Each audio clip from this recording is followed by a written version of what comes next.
A priori, Eddy est un voyageur comme un autre, un voyageur qui chaque jour va qu'à ses occupations.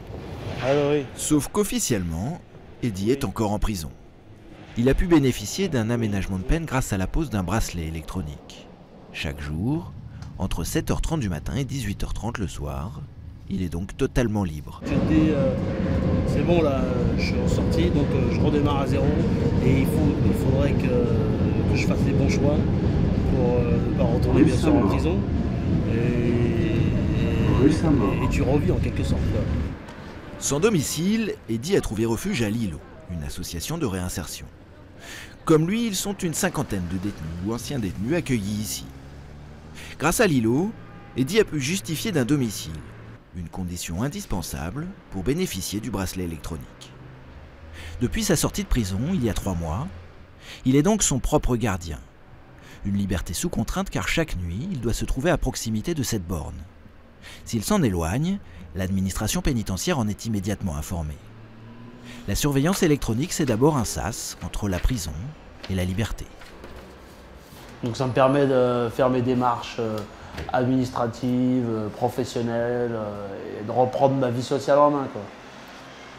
Au lieu d'attendre 2013, en plus d'ici là j'aurai 33 ans, non, et de voir mon fils aussi avant, ma famille, mes amis.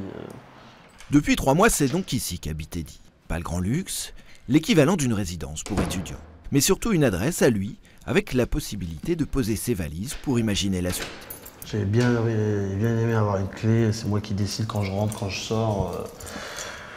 Ouais, c'est beaucoup. Il y en a pour des gens, avoir une clé, parce qu'ils connaissent pas, tu vois.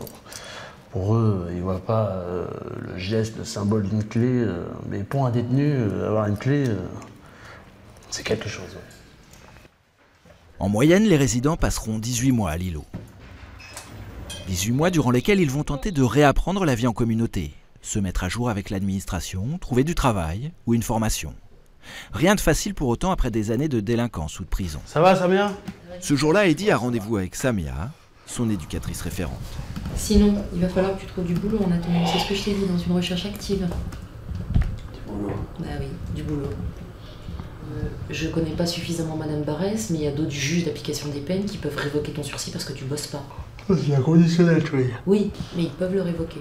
Donc il y a une espèce d'insouciance en fait de la société, de la justice, du cadre de la loi, puisqu'on est régi par des lois. Et en fait, c'est les amener au stade adulte, on va dire. Son bracelet, Eddy le portera encore 1 an. Mais s'il trouve du travail ou s'il prouve qu'il est dans une démarche active de réinsertion, il pourra bénéficier d'une réduction de peine.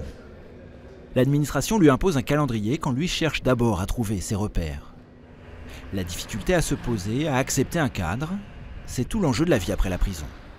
Nous sommes à Amiens avec Gilles, futur père de famille. Je peux passer un droit. Lui aussi est sous surveillance électronique. Mais tu peux pas plus. Je peux pas l'oublier. Et je vis avec tous les jours. Je me réveille avec, je m'endors avec, je me lave même avec. Je fais tout avec. Qu'est-ce que vous voulez que je fasse d'autre? C'est chiant. Ça gratte. Ça... On transpire aussi avec, ça dépend s'il est serré ou pas. Si beaucoup de prisonniers se plaignent du bracelet, ils sont aussi conscients d'être des privilégiés. En 2010, à peine 6% des détenus ont pu profiter de cet aménagement de peine. Pour en bénéficier, Gilles a dû justifier d'un contrat de travail. Ce contrat, c'est Lilo qui lui a offert.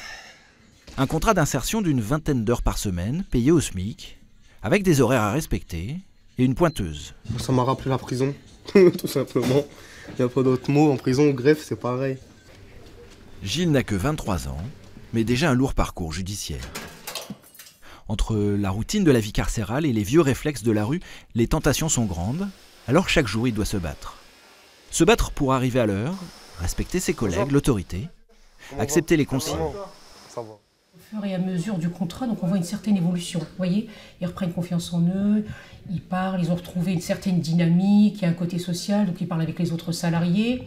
Donc on sent, moi comme je les vois quasiment tous les jours passer, donc je vois qu'il y a une vraie évolution et un vrai changement de leur part. L'année dernière, Lilo a accueilli 110 salariés pour des contrats de 6 mois, renouvelables jusqu'à 2 ans.